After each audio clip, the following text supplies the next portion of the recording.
When you know the person who called, there will be different if you remember what we ended. It can be different if you are not gossiping people. Hallelujah. Hallelujah. Good Lord Jonathan,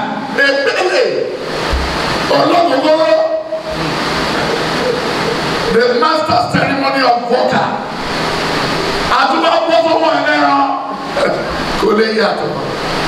What Nigeria did and failed as entity. What Nigeria did and was unable to do. They said Dangote has a refinery. The biggest refinery in the whole Africa. Who owns the money? Federal money. To break because there are some people using my name on the YouTube. We need to break at times to tell the whole world, Prophet Marcus will never call you to send money. Prophet Marcus does not have an orphanage. Prophet Marcus does not have a place where you can send money. Whoever in this world that call you, tell the person a defaulter and tell the person to think about heaven and to tell the people that is looking for run for his life. I do not have an orphanage in Kaduna. I did not have any foster home. I only expect my home in heaven. I've warned Asabe, I told Asabe, in the middle of all our videos, we'll be letting everybody know. If anybody send you any message, I am too big than to give you a message on the phone. I am too big to give you a message in your house. We go to prophet. In Elijah, we go to prophet. Prophet does not go to anybody. A prophet is born, but not trained. Everybody in the whole world should take note. Don't send money to anybody. Don't ever send money to anybody. They are using my picture. They are using my name. They are using everything around me. It's better for them to go and find out their level because they are going to see the wrath of God. But I don't know who you are. Your father has offended before. That make you wanted to lose money. I don't press computer. I don't press Facebook. I'm not a friend of Facebook. I don't send any message to you. Take note. Everybody should take note. If they send it to you, if they send any phone number to you, call them and cancel them how they can meet Christ. If they refuse to meet Christ, they will meet crisis.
She has done something perfectly before her death. She has taken us to a place we will not be afraid of. She has taken us to the great man of God. She has taken us to the great ministers of God. She has taken us to the man that can deliver us. And she said, I'll show you the road. Then I'm going. My job has finished. There's nothing we call a parent than that. The parent that can pursue the success for somebody. That is a parent. I don't know what we can call a parent than this. We give glory to God. I have the privilege. I have the opportunity to become a servant of God too. I'm telling you about myself. I will not be far away from you. I'm making a pledge, a promise. And I will not be far from the house of God. Even if I not say I cannot help myself and be good as Sutana. Even if I need to wear it, I'm going to wear it. It is not something bad for me to put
Let's be seated, please.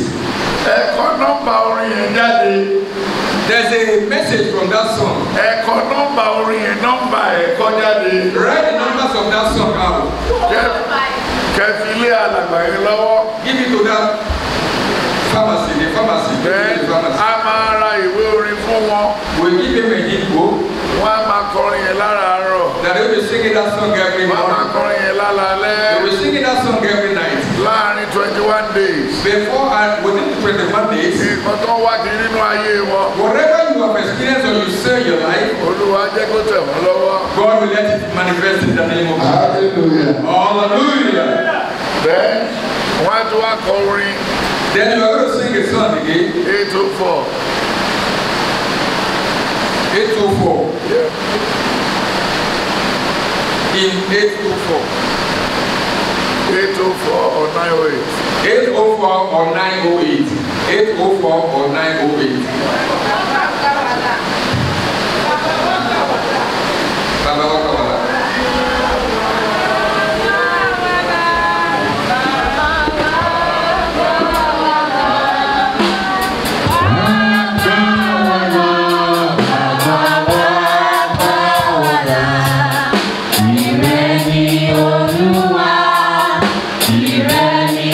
Olúwa, bàbá wa gbà wá là.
máa kà yẹn á máa kọ́ lára àárọ̀ kó tó jáde.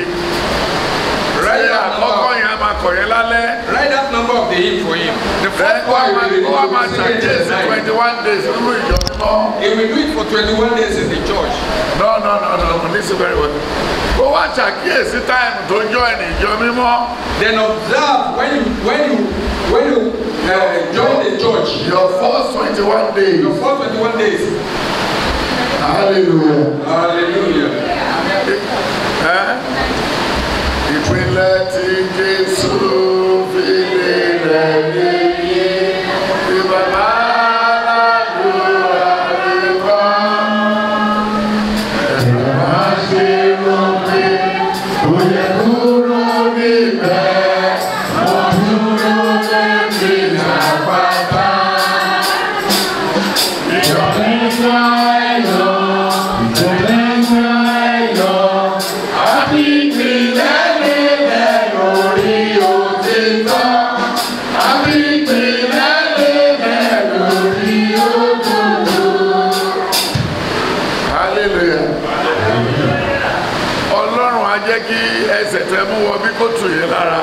God will allow the leg you put in here to be a success for you. Gbogbo ìrìn àjò ẹ káàkiri àgbáyé Olúwa sọ ní èrè iṣẹ́. All your struggling throughout the world, God will manifest as ayé ò ní dààmú yín. No wish will ever attack you. Ẹ jẹ́ ká jòkó. Let's be seated. Àwọn alàgbà méjì kan wà bí. And there's two people here. Ìkan máa lọ ní Tuesday, ìkan máa lọ ní Tuesday morning. One will be going on Tuesday morning. Then ìkan náà máa lọ ní Tuesday náà máa lọ. The second one also will be going on Tuesday. Láti ìgbà tó ti bẹ̀rẹ̀ iṣẹ́ mú bí. Since they have come here to do their spiritual work. Wọ́n ò ṣe mistake. They have never done any mistakes at all. Wọ́n já wà nù church. They are inside the church. Wọn ò bẹ́ anybody rojọ́. They don't come here for God. Wọ́n ṣe bí ẹni tó mọ̀ pé wọ́n ti ṣẹ̀. They come here and they do as if they have sinned. Pé wọ́n bá tọrọ fún ìdáríjì. They now come, they say they come for forgiveness from God. Hallelujah. Hallelujah. Alàgbà tó wá láti Ẹgbẹ́dá yẹn náà. Bàbá Amanda from Ẹgbẹ́dá. Òun ló wọ glasses yẹn dìde dúró. Stand up. Lẹ́ni kejì kọ́. Bàbá the second. Òun ló wà lẹ́yìn yẹn. Yes, dìde. Ẹ máa bọ̀ wájú. Come to the front.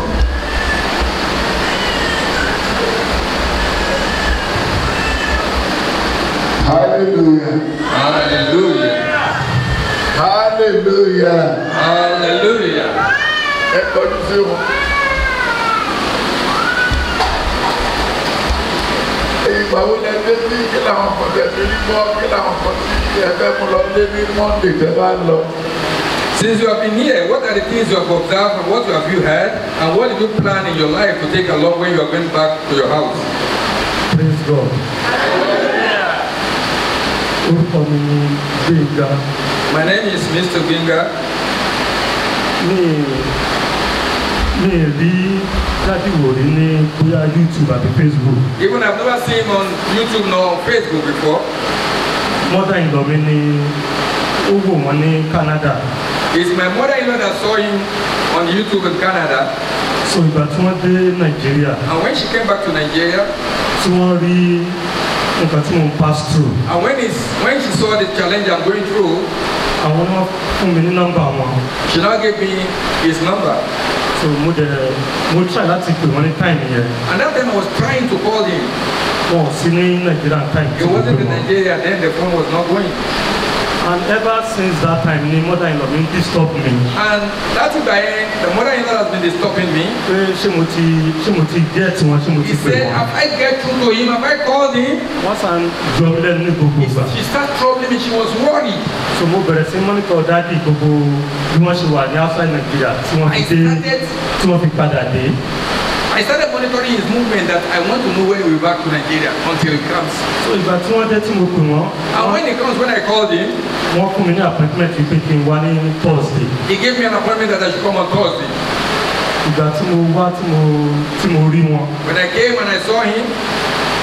Tí ó kọ́ yà mí lẹ́nu ni wípé ìgbà tí wọ́n kọ́ attend the service tá a ṣe níbí láàrin ọ̀sẹ̀. When I attended the service done here in the week. Àwọn ọ̀rọ̀ tí mo gbọ́ lẹ́nu wọn. The word I have from him. Tó bà mí lẹ́rù. baffled me a lot.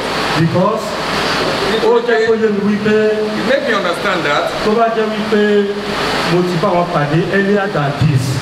Assuming I've met him earlier than this, ìrìnàjò mi ò ní wọ́ bó ṣe wọ́ yìí. he said something will have been better for me, not like this, in this position again. Torí mo ríra mi gidi gan nínú àwọn messages wọn. I saw myself, my clear pictures comes out from his message. Mo rí pé mo ti ṣe àṣìṣe tó yẹ kí n tàn padà láti ṣàtúnṣe. I have gone astray a lot, which I have to come back to the right route. So to do the right thing. Mo dúpẹ́ lọ́wọ́ Ọlọ́run gidi gan. I really appreciate God that makes me to know him. Although èṣù gbógun nígbà tí time tó yẹ kí wọ́n á ṣe iṣẹ́ àdúrà tí wọ́n fún mi. Even they want to be an antagonist to me. When the time they asked me to come and do my spiritual work.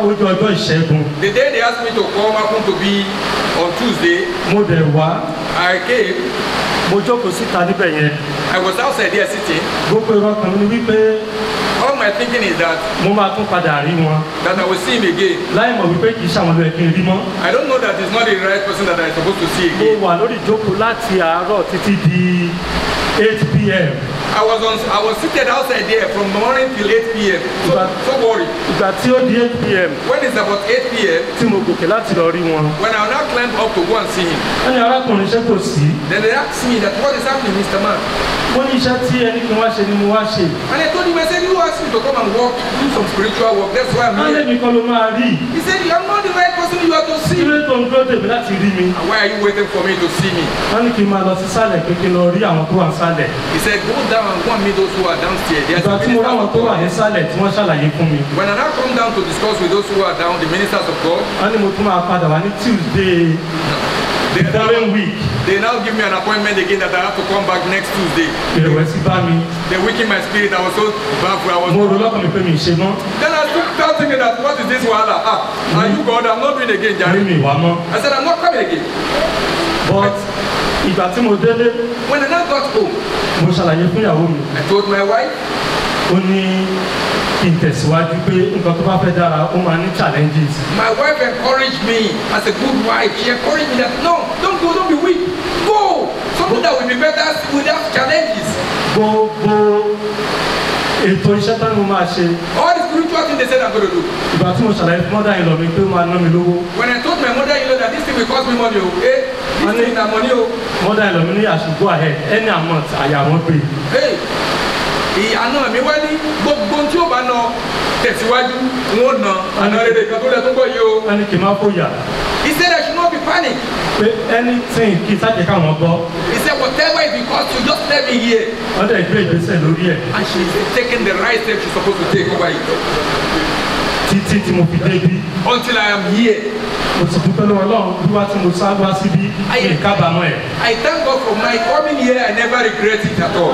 Ìyàtọ̀ gidi bá ó bá ìgbésí ayé mi. I now know changes is happening in my life. Everybody praise the Lord. Mo rí ìyàtọ̀ nínú gbogbo tí mo ti ṣe àṣìṣe tí mo lè gbúdọ̀ ṣe àtúnṣe ẹ̀. I now see changes in all the places I've gone astray. I've done the wrong thing. That I have to go and take a right step again. Thank you very much, sir. I really appreciate you.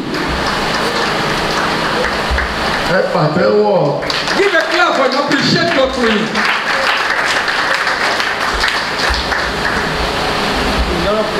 He said I don't have much to talk because I'm even panicking the way I saw the camera. Because tí o bá ní nǹkan lọ́wọ́ tí o bá ní nǹkan tí o bá ní nǹkan tí ó ní ìtumọ̀ tó ní ìwúlò nígbà mi àti má mọ̀ ìwúlò rẹ̀. If there's some things, when you have something in your hand that is precious, you may not know the value of what you have in your hand. Like some of the members who have somebody here as a great prophet does not value the person you know, because outsiders value him than you in that. Yes. It has been a long time that I've been watching on YouTube. And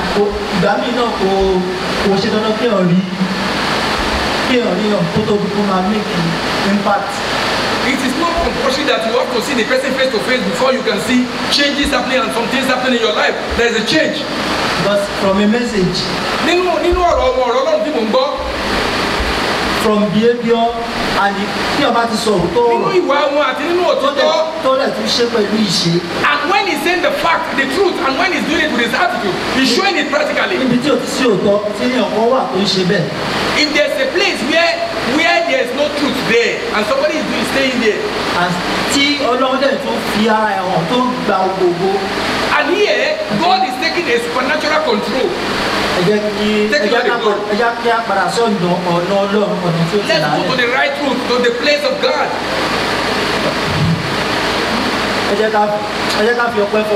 Let's give all the glory to God. Hallelujah. Kò bá jí lówùúrọ̀, á sì máa wòran, ó ń bọ́ lọ́rùn sọ̀rọ̀, ó ń bọ́. Kò bá jí lówùúrọ̀, á sì máa wòran, ó ń bọ́ lọ́rùn sọ̀rọ̀, ó ń bọ́. Is there? I don't have much to say. The little one I can say. Hallelujah. Hallelujah. Hallelujah. Hallelujah. It is good for us to give them privilege to say their mind out. He said the youth shall grow. The young shall grow. The young shall grow. Hallelujah. Hallelujah. I will grow well in Jesus' name. Yes, there was a man here again.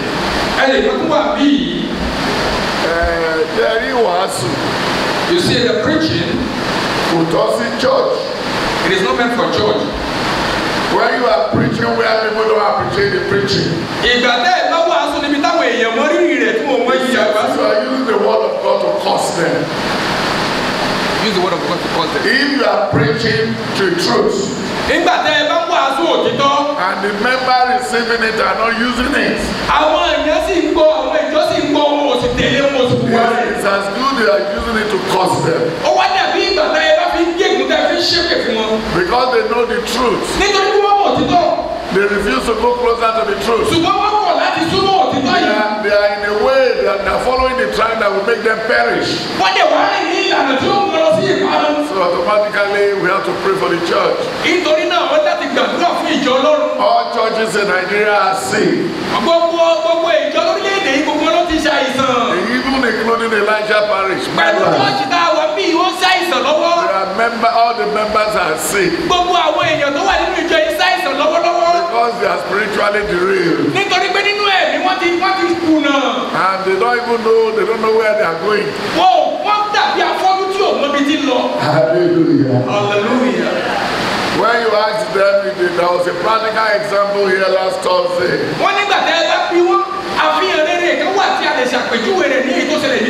Last Thursday night video. If we should go the route again now. If we should go the way again, the route. If we should go that way today again. A lot of you will cry home. Because we asked a woman here. Because she came here about 2 years ago. We prayed and did some work for the son. For his son.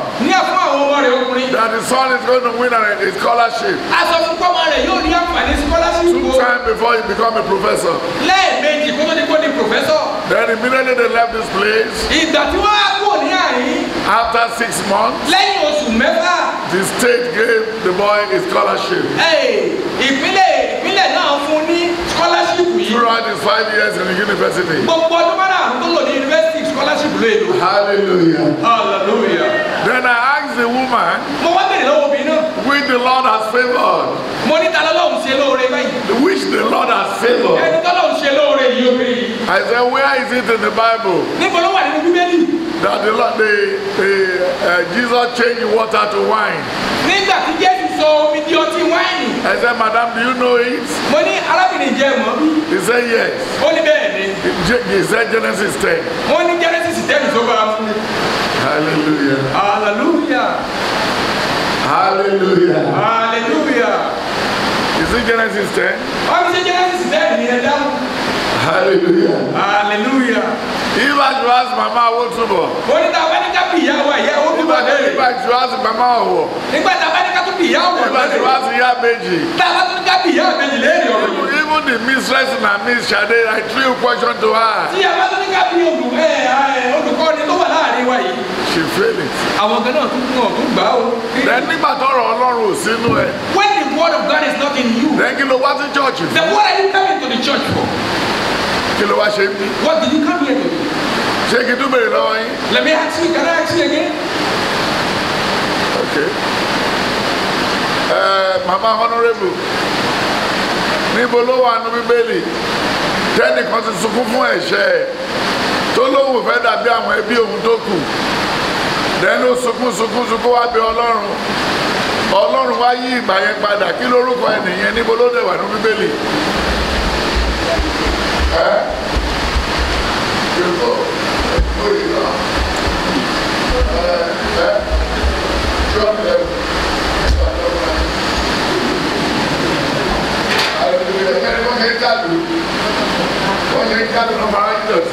You can see how they answering the Mama is 1 Chronicle 4:10. Jabesi. Jesus sunkún is níbo ló wà? Ìyẹn kọ́ ni mo ń béèrè lọ́wọ́ ẹnìyẹn pé bí a ti ṣàkóso orí kékeré àwọn ṣe àṣejẹ fún yín. Lẹ́ni kejì. The second one. Ọmọ tó wà lọ́wọ́ yín ọwọ́ mi ọwọ́ ẹ̀yìn bàbá ó ní kì í ṣe ọmọ mi eléyìí tí ò tí ì kú yẹn náà lọ́mọ mi. Níbo ló wà nínú Bíbélì?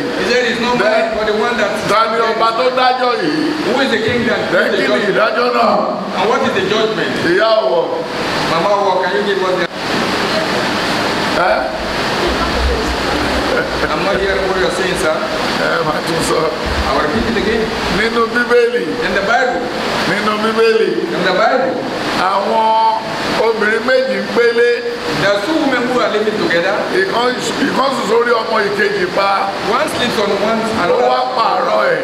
And now change it. Níbo ló wà nínú Bíbélì? Where is this in the Bible? Ṣé wọ́n sọ fún ẹ?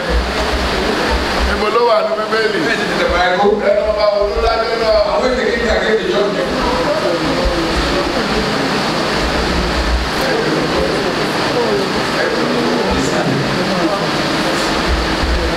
Nígbà tí Celestia bá ń bọ́ sí Celestia gidi. When Celestia come to Celestia proper. Ibi tá a bá ti wàásù tá a bá ti bèrè àwọn question wọ̀nyí. Whenever we ministers and we ask this question. A máa gba oyè wọn máa seize ẹ̀. I will be seizing their ranks. Because wọn ò ní lè represent wa. Because they will not be able to represent us. Oyè ránirásẹ̀ náà jẹ́. Hallelujah. Yes, láàrin àwọn sisi tó wà lọ́hùn yẹn. Among the ladies here. Níbo ló wà nínú Bíbélì? Where is it in the Bible? Pé ohun tó burú jù lábẹ́ ọ̀run. They say what is more? Tó burú ju ikú lọ. What is more dangerous than death? Ó ní obìnrin ni. He said it's woman. Níbo ló wà nínú Bíbélì? Which verse is it? Àwọn mẹ́rin tó jókòó yẹn dìde dúró. 4 of you seated there. Those in the first row, yes. One of you say where is in the Bible?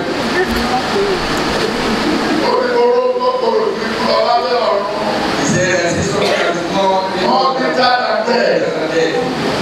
Where is this in the Bible? I will say it. I will go ahead.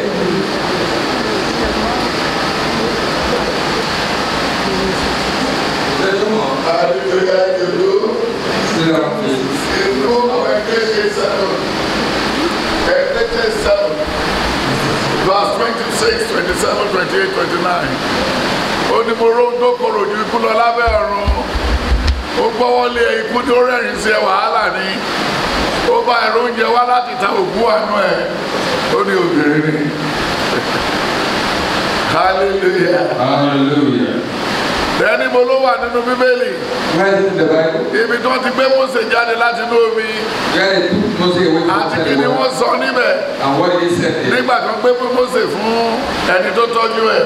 And when they gave Moses to Ta ló lọ pè yọ̀ wá? who go and call? Ta ló gbé Mósè fún? Who they gave Moses to? Lẹ́yìn àwọn tó gbé Mósè fún kí ni wọ́n sọ?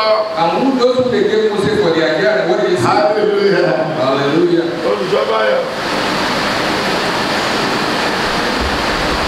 Kí ló sọ níbo ló wà?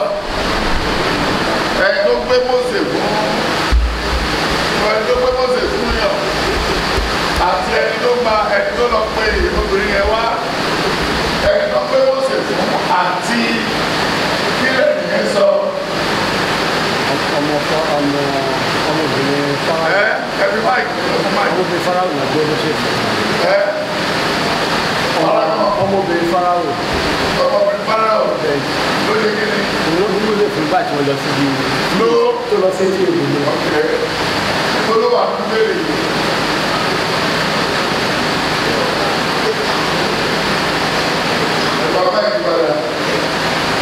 Hallelujah. Hallelujah. Ẹ pé máa dùn fún ni ẹ ṣe èèyàn ẹ mọ kankan. Ìbá àkọsílẹ̀ ló tẹ̀yìn lọ́wọ́ kò sí mírèkù. Hallelujah. Hallelujah. Ṣé ká tún máa bèrè sí? Ṣé ká tún máa bèrè kán lè rí lórí YouTube? Wọ́n rí bẹ́ẹ̀ ṣe fọ́ra yín jẹ. Ẹ ti bàjẹ́ dé àt.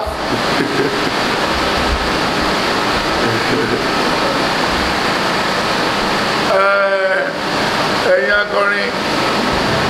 Only that will neither rain or dew. Only kò ní sí òjò tàbí ìrì. For 3.5 years. Fún ọdún mẹ́ta àti mẹ́fà. Ta ló sọ ọ́ níbo náà ti sọ? Ta ló sọ ọ́? Níbo ló ti ṣẹlẹ̀? Where did they happen? Akọrin.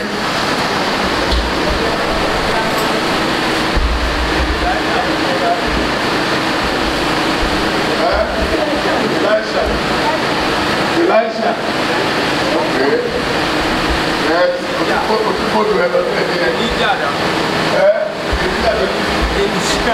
Elisha, yes. Elijah. Yes, Elijah. But ìṣòro ẹ̀rí àwọn tẹ bá wájú kiri kí láwọn ẹlẹ́dẹ̀ dá ṣe ẹ̀fọ́ àwọn tọkùnrin yẹn sọ ó láǹdè tó wá ó tẹ̀ tó 8 hours nínú ìjọ Elisha ààrẹ ní tiẹ̀ wípé níbo lẹ ti wá sà kí la lè ṣe fún yín ṣé àwọn tó wà bí iwájú èèyàn àfàwọn tó bá mú lọ sódò tó jọ ń padà bọ̀ lọ́nà tá búrẹ́dì gbígbóná lẹ̀rẹ́ léyìí tó dẹ̀ mọ́wó dání ẹni àná ṣe fẹ́ rà ní ma mélòó lẹ fẹ́ ẹni ẹra méjì fún ọ ó tún débi ó bọ́ lẹ́nu mọ́tò ní ma ná búrẹ́dì tí ẹ rà yìí kí lẹ fẹ́ fi jẹ ẹgbowó Titus ẹ̀jẹ̀ kò sà ẹ jọ àdúrà àwọn ẹlẹ́dún fẹ́ gbà fẹ́ni tẹ tọrọ lọ́wọ́ ẹ̀ bẹ́ẹ̀ ló wá gbogbo sẹ̀lẹ̀ káàkiri kì í ṣe bí nìkan tó bá bẹ̀rẹ̀ náà olùṣọ́ àgùntàn mẹ́ta tó bẹ̀rẹ̀ pẹ́ṣọ̀ mẹ́jọ lórí báìbù tó wà wọ́n mọ́ ẹ báwo ni ìyanu Ọlọ́run ṣe fẹ́ ṣẹlẹ̀ àtẹ̀tọ́ tún léètì wá àmọ́ ìyá tẹ́nílẹ̀ kan ó bọ́ sí pàjáwìrì tó bá dẹ̀ wá mí gbogbo ìbọn sórí ìyá tẹ́ní amásákiri amásábàlà àwọn lọ sukùl wọn fẹ́ lọ gbé wọn ní sukùl chọ́ọ̀chì gbọ́sì wọ́n ti kúrò rìn bí wọ́n lè ṣe lé ìpé wọn padà síjọ bàbá wọn ojú wọn dúdú bí àwọn tó ń ṣe wẹ́dà hallelujah tójú ẹ bá dúdú kò yẹ kọ́kọ́ ẹ dúdú ó yẹ kọ́ mọ̀ pé àwọn ló ń ṣe fídíò àwọn ló ń rìkọ́dù àwọn ló ń ṣe gbogbo ẹ̀ ẹ bá wá ṣe tọ́sítọ́ lọ́wọ́ dáyín lóhùn kan tó bá tún pè yín sí pé kẹ́ gbàdúrà àdúrà tó máa jáde lẹ́nu yóò ní bọ́ sí àwọn tó ń tají wa àwọn tó ń ṣe gbogbo ẹlòmíì tẹ̀ tí wà ń sìn ó ní wọ́n tàn lọ́fà lẹ́ẹ̀mẹ́ta lẹ́yìn náà wá fi ẹlẹ̀ tó ń ta ẹlẹ̀ mẹ́ta tó ń ta ẹlẹ̀ kan gbogbo ẹ̀ parí ṣe bẹ́ẹ̀ lọ́fà lọ́wọ́ àwọn darandaran ṣé ọ̀fà tó wà lọ́wọ́ darandaran yẹn lè ba màlúù lẹ́gbẹ̀ẹ́ kákọ́rọ́jọ́ mẹ́ta kó tó kú nǹkan tí ò ṣẹlẹ̀ tí ò tẹ̀lé ṣẹlẹ̀ a máa fúnra wọn lọ́fẹ́ ta wọn lọ́fà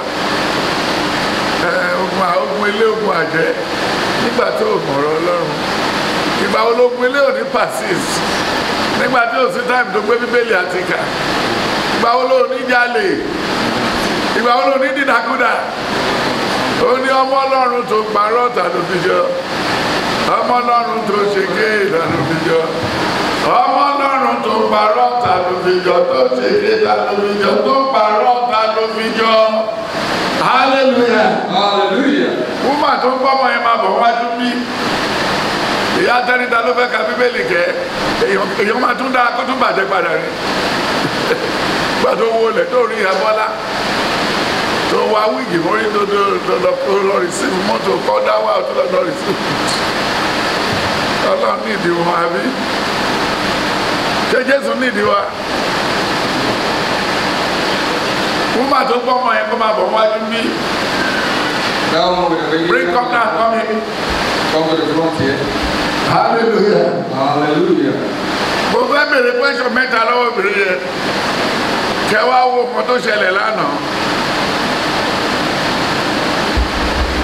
I want to ask you a question from this. Since you put to bed, come to the front, stand there. Since you put to bed, have you come here before? No, sir. You should work here. Have you Thanksgiving? No, guys. Okay. Did your baby go yesterday or not? It was... Why? How does she know it? What happened? After greeting you, when I was about to turn you back. Why? Ọmọ tí mo gbàdúrà nínú olóró mọ̀ mí. Hallelujah. Hallelujah. Hallelujah. Hallelujah. Hallelujah. Hallelujah. Yesterday, when I came to see Daddy, Put your mic properly. when I came to see Daddy, after seeing him, he said we should go and check the big church. My baby was on my back. I was carrying her on my back. As I turned back like this, she was crying. Daddy now said, I'm not pretty. Daddy now carried her, and she was playing with Daddy, and Daddy prayed for her. And Daddy said, when you were in the room, that was when I had seen you, and you already know me. And she was laughing with me. Ọmọ ẹ̀yìn mi nígbà tí mo dá Hallelujah.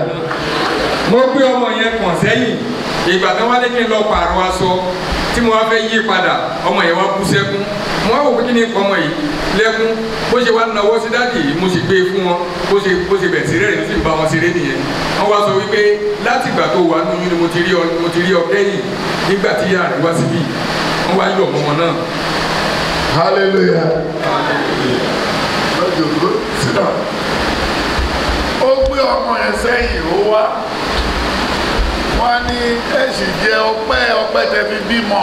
If not, the thanksgiving has not been given.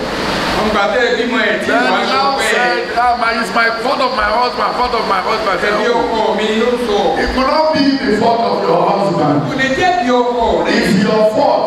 Ẹbí tiẹ̀ ní. Who carried the pregnancy? Ṣé kí wọ́n lọ wú oyún yìí sínú tó lọ́wọ́ Is that the one?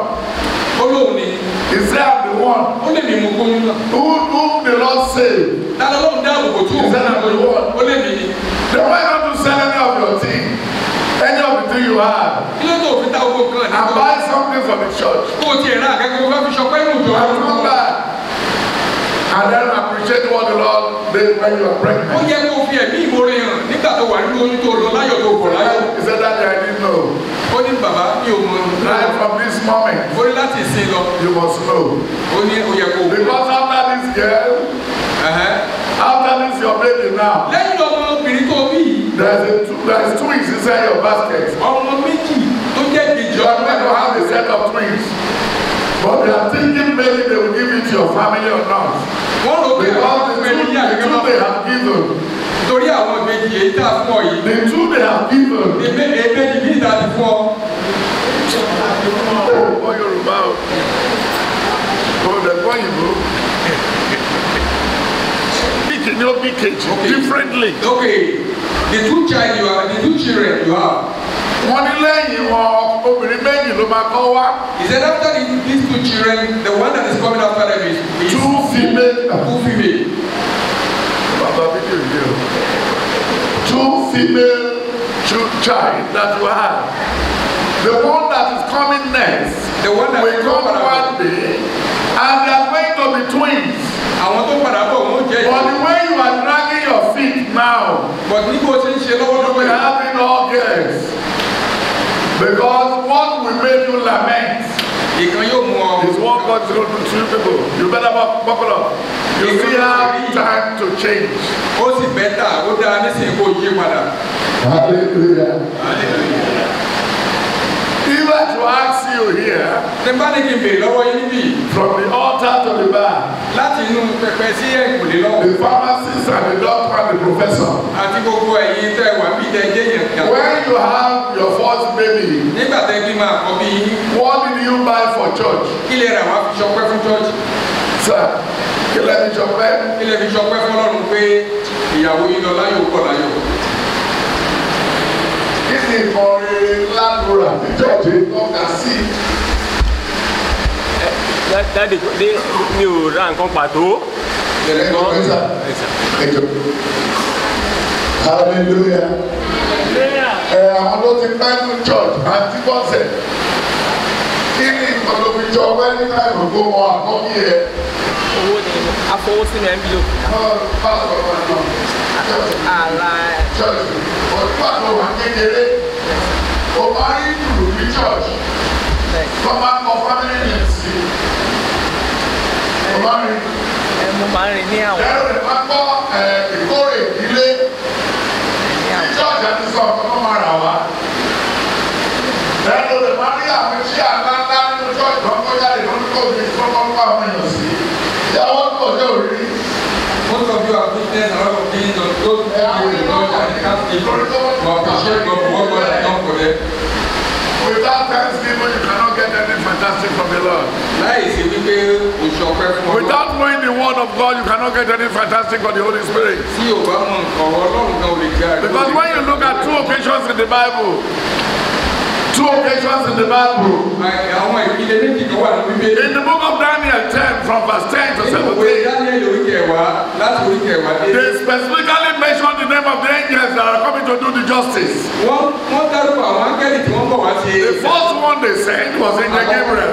Àkọ́kọ́ táwọn náà ní. Then the second one that went to go and counter the oppression is Angel Michael. Ìkejì tí wọ́n náà ní Angel Michael. Then when you look at the book of Daniel, Luke 1, Tẹ́bá wò ló wé Lúùkù orí. from verse 46 to 54, Láti orí 46. they even mention it to Zechariah. Wọ́n sì sọ He said, the báyìí. angel that stood behind me in your front, Wọ́n ní my name is Angel Gabriel. wọ́n ní Angel Gabriel ní. Then once you don't know the word of God, Nígbà tó o bá bọ̀rọ̀ Ọlọ́run. you don't even know the angel that brought your child. Ní mo áńgẹ́lì And tó wá even though you don't know the angel, áńgẹ́lì yìí. but you don't know how to appreciate the angel. When you look at the book of Judges 13, from verse 18 to 24, láti 18 to 24. the couple, Àwọn the father of Samson, they were making jest of the angel, wọ́n fi áńgẹ́lì ṣe yẹ̀yẹ́. thinking they want to settle the angel. Wọ́n rò pé àwọn kan máa fún lówó káwọn fi kankan bẹ̀ẹ́. Hallelujah. Hallelujah. Which story you can ask the thought, Èrò ọkàn wọn. youth leader. He has that in mind too. Ọjọ́ tọ́lọ́run bá bùkún ni, èmi náà ṣe fún church. They always believe that when God bless them before they can do anything. But wọn ò tiẹ̀ ní kẹ̀kẹ́. But you have something. Wọn ò tiẹ̀ ní kẹ̀kẹ́. They did not push you with the bike. With the wheelchair. Wheelchair. You have a set in your house. You have a set. Oní àwọn A kan. setting in your house. Oní àwọn kan mèremère ní You have ilé. television in your house. Oní àwọn kan tó You have no good thing where you are living. Ibi tó jẹ gbé ibi tó rẹwà. But you never remember the house of God. O dẹ̀ rántí pé ẹ̀yẹ̀kú wà You know when you travel abroad nígbà tó lọ sílùú Èkó and you are coming back home, tó ṣe padà bọ̀ wálé. you bought something for yourself, Ó rà nǹkan fúnra rẹ̀. and something for your family, Ó tún rà nǹkan fáwọn ẹbí rẹ̀. but no microphone for the Ó church. ti ẹ̀rọ pé No mixer for the church. lọ sínú ìjọ Ọlọ́run. No mixer for the church. Kò sí mixer nínú ìjọ No Ọlọ́run. incense for the church. Kò sí nǹkan kan rere tó. Not my family will be bringing candle to the church. Kò sí nǹkan kan ìmọ́lẹ̀ ní àwọn ẹbí mi kó wá sínú ìjọ yìí. Kò sí pàtàkì là. With this, we cannot go. Pẹ̀lú eléyìí àlè nílọ síwájú. Àlè nílọ síwájú. Àlè nílọ síwájú. Wọ́n kàn nọ́ọ̀sì wá fórí burúkú ni. Wọ́n kàn they are just taking care of us for the bathroom. Hallelujah. Hallelujah. Sir, youth leader. Olórí ọ̀dọ́. Ta ni Jésù kọ́ pàdé nígbà tó jíǹde ẹ lọ́nà mo níbo ló ń lọ? Ta ni Jésù kọ́ ṣépè fún nígbà tó jíǹde?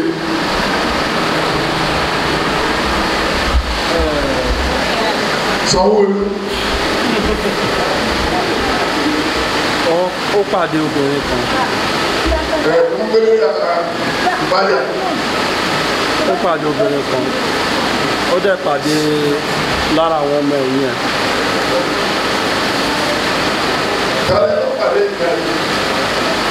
Ó pàdé obìnrin kan. Èkúgbà púpọ̀. Ìyá wa tẹ̀. Ìyá wọn kì í sẹ́ni ìlàjẹ̀.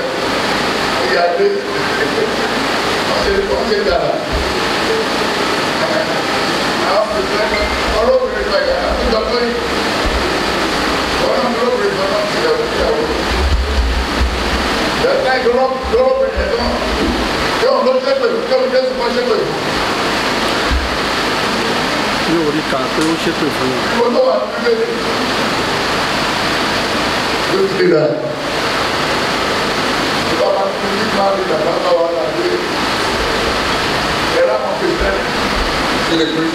Sir, see us. Everyone. See us. Well, on the just come out.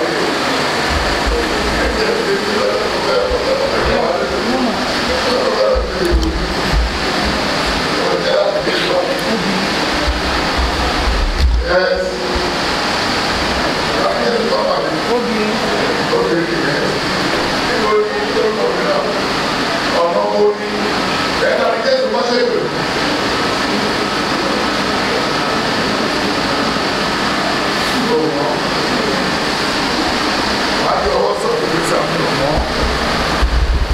Hallelujah. Honorable. Ẹ ti pẹ́ díẹ̀ láyé.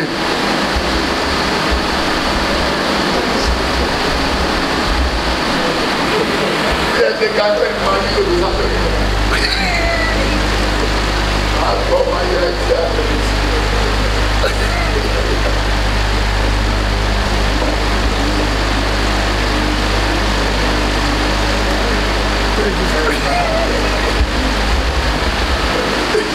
My friend from the airport.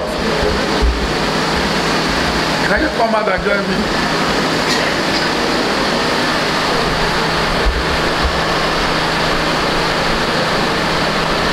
Who brought you here? Huh? Honorable. And you are honorable. Salemua Tinelin. Alejò Semua.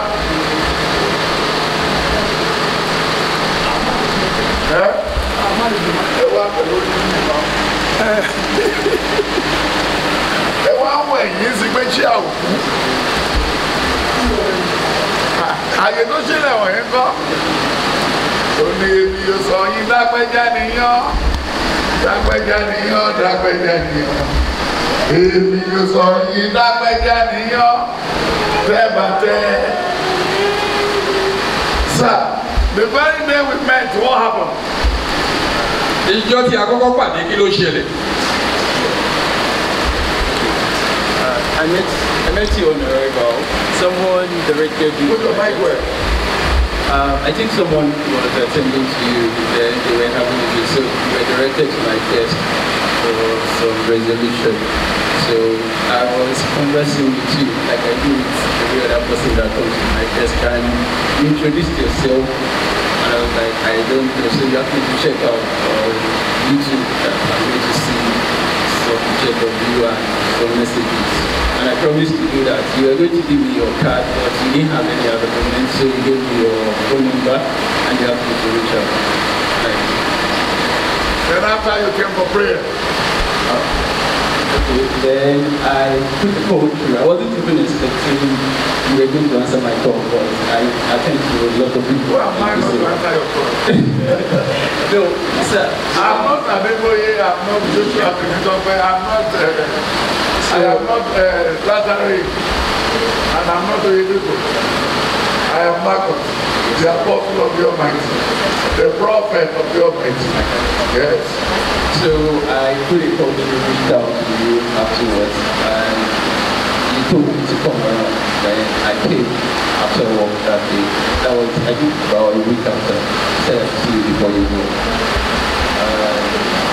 You prayed for me. You said something that were very good. About weakness to what you said.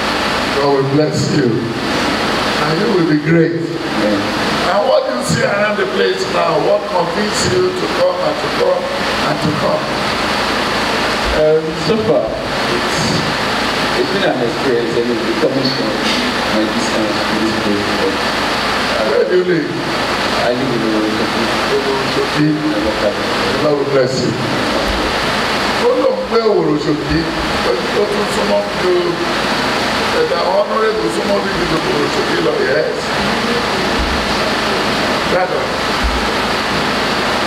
Not to waste the man's time.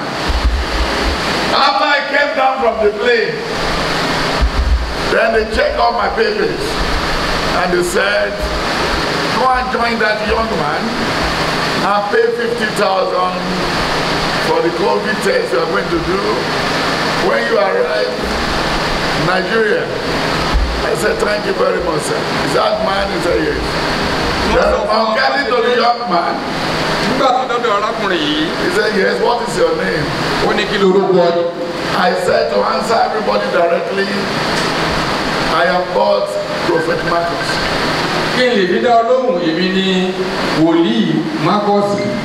Then the money they said I should give you, I didn't have. Home and abroad, I didn't have. Then there is no laptop, there's no record doing. And when you go see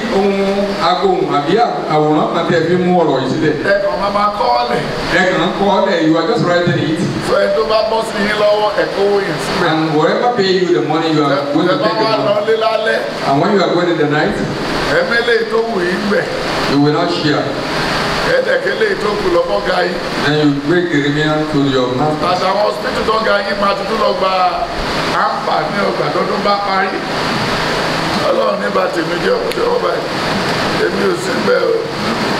because this salary is 26 years. I have not been taking salary for the past 26 years. You go to 11 states. And the United States that I'm going, I've gone to 17 states. Those who give me money who are even older than them in age, I ask them to leave the money.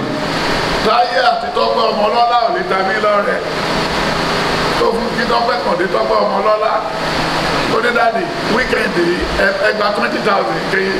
Get my work for me. Timothy, follow that. I talk about the Malam. Manico Dimu, go Jackie your party. Here I interview. Over Yato. One coelho. Oko over. To bá tẹ̀ jẹ́ kó ta sí wọn létí wàhálà yìí àwọn owó ẹ lọ mo wà ókè àbí kí tọ́pẹ́ ọmọ tí mo bí náà kó náà dé kó ní dáàdì manage this €2,000 lọ́wọ́ yẹn oúnjẹ àlè rí ẹni etí ní èjì ẹ̀ lẹ́yìn ló wà lákàntì ẹ̀ tó jẹ́ kù ẹ̀dá lórí gbá ẹ̀ ló ṣe gbá yìí tó ń bọ̀ mí. But then you might buy my picture. Hello, ever much allowed. About the vessel, I let all of you about to speak. All back on the Coco. Anybody knows the person who gave the money to? No, offer me for idea. Offer me for idea. Offer me for idea. When you get to the station, when you ever there go, you will write this thing down like that. So then when you get to court, if you want to like yourself, you can become your lawyer now. You will not live here for the weekend. You won't leave this place for weekend. Hallelujah. Hallelujah. What did how much they give you? See what you have. When will this be settled? And this is what brought you to the house. Where you never saw. You want to read them. God gave you 50,000 without me. Then they want 2,000 and you are bringing 2,000 to the house of God. And you want to go and do burial of God. And you are looking for that such money. Hallelujah. Hallelujah. When you are going. When you are going. When you are going. You are going to give. When you go to the motto you use the drivers and all those who are going to the motto And out of 8 people, 7 people died. Hallelujah. Who turned down the bottle? Àwọn tó bí ní wèrè náà kọ́ yín bọ́ ṣe lọ́wọ́. Then the topic for today, there cannot be any difference. The topic for today, there cannot be any difference. Ní ìjókòó yín ní pátá tẹ̀wà àti búrá tẹ̀wà àti méje ìjókòó gorgeously. Ìjókòó la rí. Kò lè ṣe kí ni? Kò lè yàtọ̀. There can't be change. Bẹ̀rẹ̀ àwọn ọmọdé ti ń bọ́bọ̀ látàárọ̀. With all what we have been hearing from, Kò lè yàtọ̀. there cannot be any difference. Hallelujah. Hallelujah. What is the topic for today? What is the topic? Kí ni ẹ̀kọ́ ọjọ́ tó? Kí ló sọ yìí? Kò lè ṣe kí ni? Pé kò lè yàtọ̀.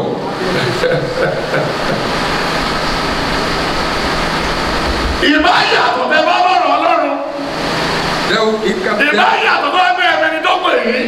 When you know the person who Ìbá comes, yàtọ̀ tó ẹgbẹ́ ẹ̀ lọ́wọ́.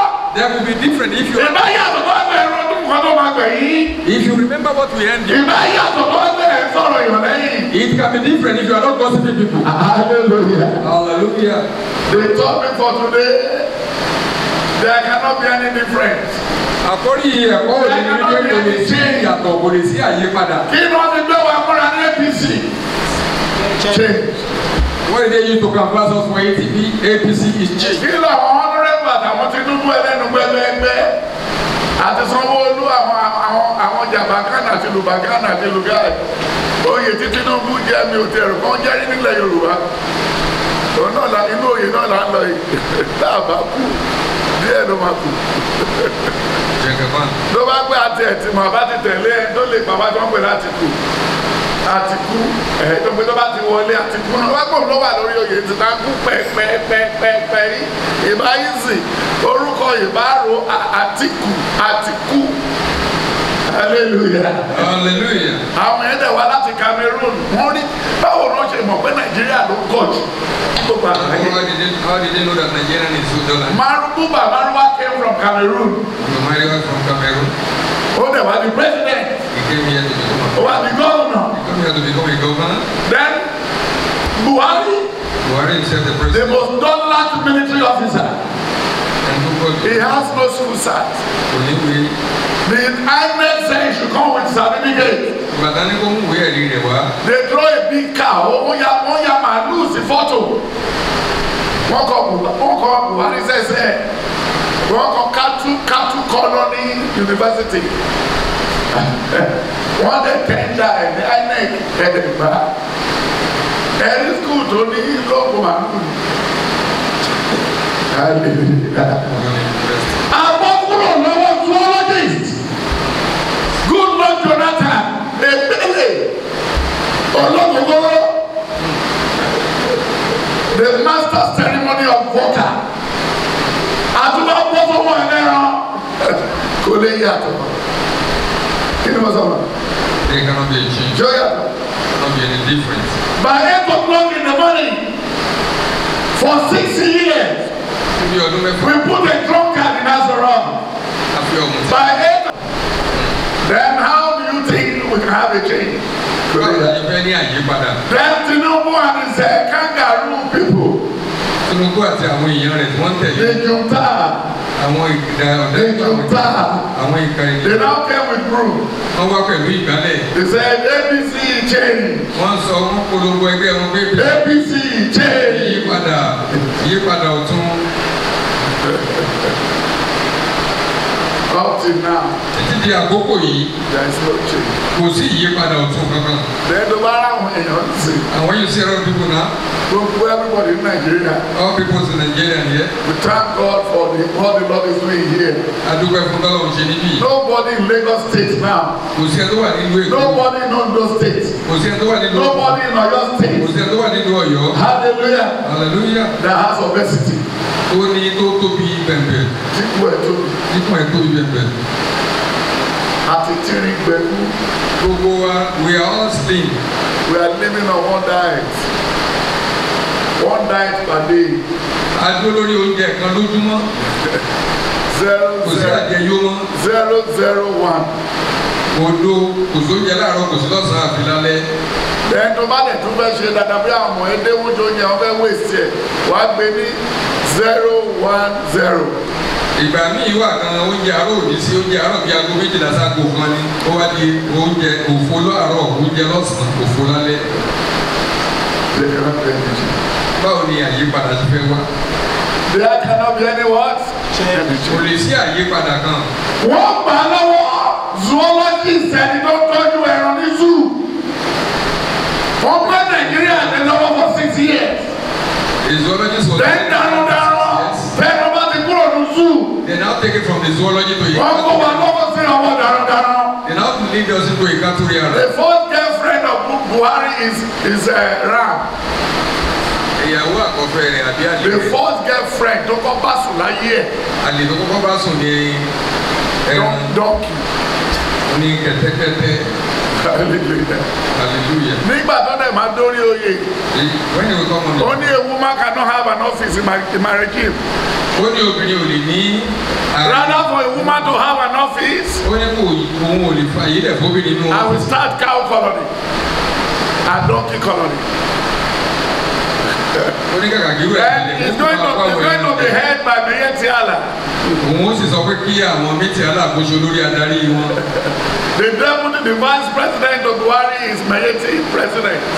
Ẹni tó jẹ́ gbàkejì tí gbogbo wa fojú wo bóyá Ọ̀ṣínbàjò ni òun kọ́ Miyetti Allah ni. Then ẹnì kẹta tó tún tẹ̀lé wọn.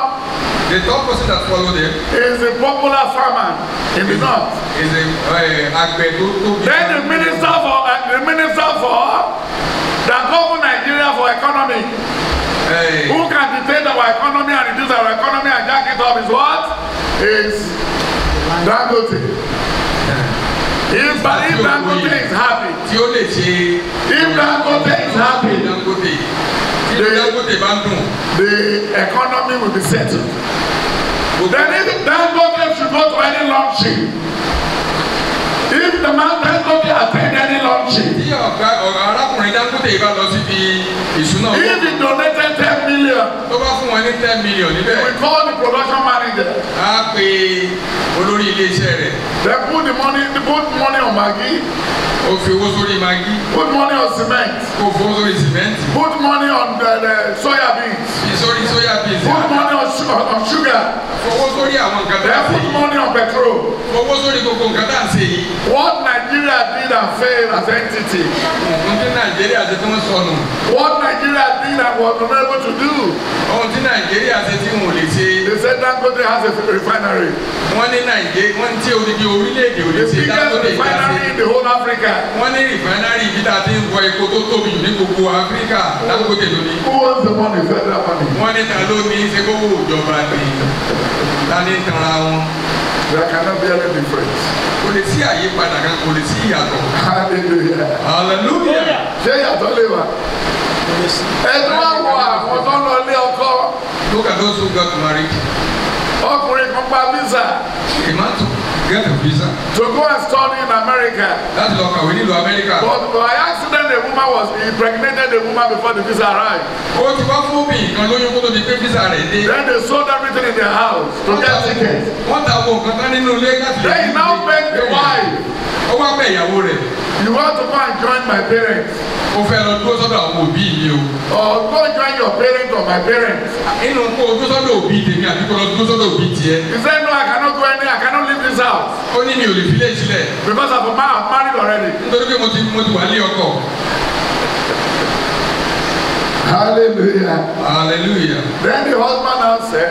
Ọkọ wa sọ báyìí wípé. How are you going to pay the rent? Báwo ló ṣe fẹ́ máa sanwó léyìí? Ó ní don't worry, go. Ó ní kò má wọrí, ó ní máa lọ. Then after 6 months. Lẹ́yìn oṣù mẹ́fà. He called on his first boyfriend. Ó pe àlè rẹ̀ àkọ́kọ́. The first boyfriend. Ó pe àlè rẹ̀ àkọ́kọ́. To come and visit. Ó ní wá kí mi. My husband had just traveled to America. Ọkọ mi ti lọ lú èbó, èmi nìkan mò ń dá pé. And what I had, if he wanted to get the paper there, if he wanted to get the paper there. Tí ọkọ bá fẹ́ gba ìwé ìgbélú níbi tó lọ. So he has to have a woman. Ó láti ní ìyàwó àlùmọ̀kọ́rọ́ ìkan tí ó fi ṣe ẹ̀tàn fáwọn èbó. Hallelujah. Hallelujah. So before he comes back, Ó tó di kó padà dé. you can be servicing me. Ìwọ má jẹ́ kí n gbófò báyìí máa ṣiṣẹ́ lára mi. No, lábẹ́. Lára rẹ̀ náà ni. Okay, you're working in me, you're working in my body. The man will be working under her. Okay. Wọ́n ní ọkùnrin náà yóò sì máa ṣiṣẹ́ lábẹ́ rẹ̀. Hallelujah. Hallelujah. Ìmọ̀tò bá gbọ́ màdúró fún ẹ̀. Àtúnṣọ dáadáa.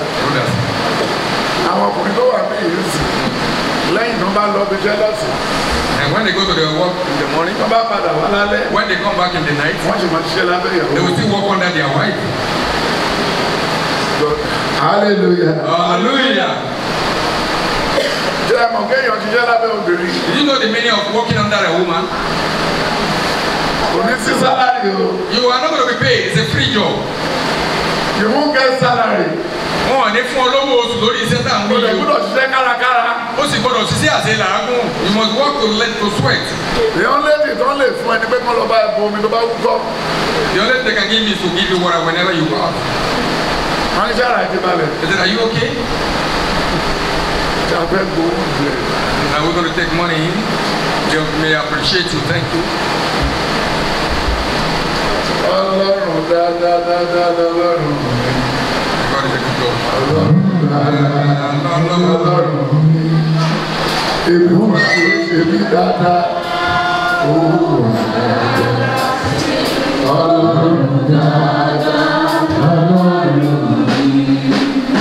Jésù mi dáadáa lọ́rùn mi. Ọlọ́run dáadáa lọ́rùn mi. Ó ṣe mí dáadáa, ó hùwà dáadáa síbi. Ọlọ́run dáadáa lọ́rùn mi. Ẹ jòkó inú àwọn èèyàn. Be seated. People are not happy. Inú àwọn ọmọ ọjọ́ òdo. I can see the congregation, they are not feeling happy.